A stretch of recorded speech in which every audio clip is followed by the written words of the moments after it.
Diduga akibat membakar sampah dan lupa mematikan api, satu unit rumah di Bekasi, Jawa Barat terbakar. Akibat kejadian tersebut, seorang lansia penghuni rumah ditemukan meninggal dunia. Ya, sementara itu sedikitnya 6 unit bangunan, baik toko dan rumah kontrakan atau barak di Kecamatan Jekan Raya, Kota Palangkaraya, Kalimantan Tengah, ludes dilalap api.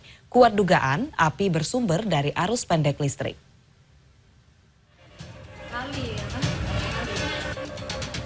Sebuah kebakaran rumah terjadi di permukiman padat penduduk di Kampung Karangkitri RT 6 RW 9, Kelurahan Margahayu, Bekasi Timur, Kota Bekasi pada Minggu malam.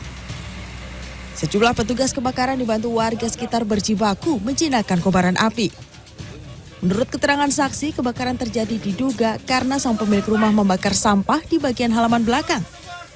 Api kemudian merambat hingga meludeskan rumah yang dihuni 2 lelaki berusia lansia.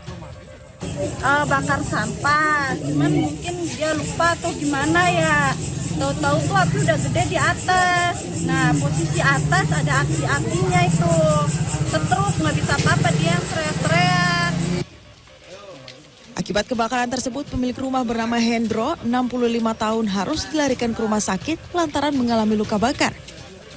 Namun seorang penghuni rumah lainnya yang merupakan kakak pemilik rumah tak dapat diselamatkan. 9 unit mobil pemadam dan puluhan personil petugas kebakaran diterjunkan guna memadamkan api. Info TKP di Jalan Garuda Induk, depan Garuda 2. Video amatir merekam kobaran api yang membumbung tinggi membakar toko maupun barak yang ada di Jalan Garuda, Kecamatan Jekan Raya, Kota Palangkaraya, Minggu sore. Kobaran api yang terus membesar sempat membuat warga panik. Petugas gabungan dari Damkar, BPBD, aparat kepolisian dan sejumlah relawan berupaya memadamkan api. Besarnya api membuat 6 bangunan toko dan barak milik warga setempat ludes dilalap si jago merah.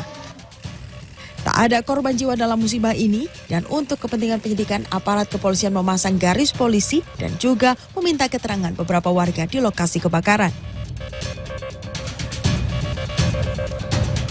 Kebakaran melanda permukiman penduduk di Jalan Kebon Mangga, Astana Anyar, Kota Bandung pada Minggu siang. Petugas dinas kebakaran yang menerjunkan 6 unit mobil pancar sempat kesulitan memadamkan api. Selain karena lokasi kebakaran berada di gang sempit, kencangnya tiupan angin di lokasi kejadian juga menyebabkan 4 unit rumah warga dengan cepat hangus terbakar. Tidak ada korban jiwa dalam kebakaran ini. Kebakaran diduga disebabkan oleh hubungan pendek arus listrik. Tim Liputan CNN Indonesia.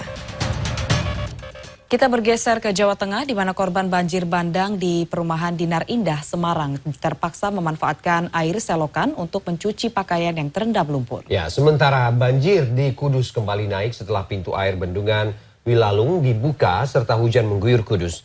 Hingga kini lebih dari 1.000 warga masih bertahan di pengungsian. Warga perumahan Dinar Indah, Kelurahan Meteseh, Kecamatan Tembalang, Semarang, Minggu sore terpaksa mencuci pakaian di selokan. Banjir bandang pada Jumat sore lalu menyebabkan seluruh barang dan pakaian yang ada di almari tak luput dari terjangan banjir hingga kotor terendam lumpur. Warga terpaksa membersihkan barang-barang mereka yang terendam banjir di selokan karena tidak adanya pasokan air bersih. Mencuci di sini karena nggak ada air bersih, Pak. Di rumah kan airnya mati dari pam. Sementara itu, meski sempat surut, banjir di Kabupaten Kudus, Jawa Tengah kembali naik akibat luapan air Sungai Wulan. Salah satu lokasi yang sempat surut berada di Desa Setro Kalangan, Kecamatan Kaliwungu, Kudus. Namun, sejak Minggu pagi ketinggian air kembali bertambah. Naiknya debit air karena sudah dibukanya pintu 8 pintu air. Keadaan sudah menyusut ini. Tapi orang-orang masih di dalam situ. Naik lagi ya? Naik lagi ya. Kemarin sempat surut? Sempat surut, naik lagi. Kenapa? Banjir saat ini memang ada kenaikan karena pintu Wilalung, karena itu memang dilematis. Ketika tidak dibuka, memang dari sana yang terdampak, Mas, sekitar sana. Tapi ketika dibuka, yang dampaknya adalah Sungai Wulan nanti punya debit yang tinggi. Dan saat ini dampaknya juga di daerah barat. Hingga Minggu sore, banjir masih merendam 29 desa pada 5 kecamatan di Kudus dengan sebanyak 1.128 jiwa masih bertahan di pengungsian yang tersebar di 12 titik. Tim Liputan CNN Indonesia.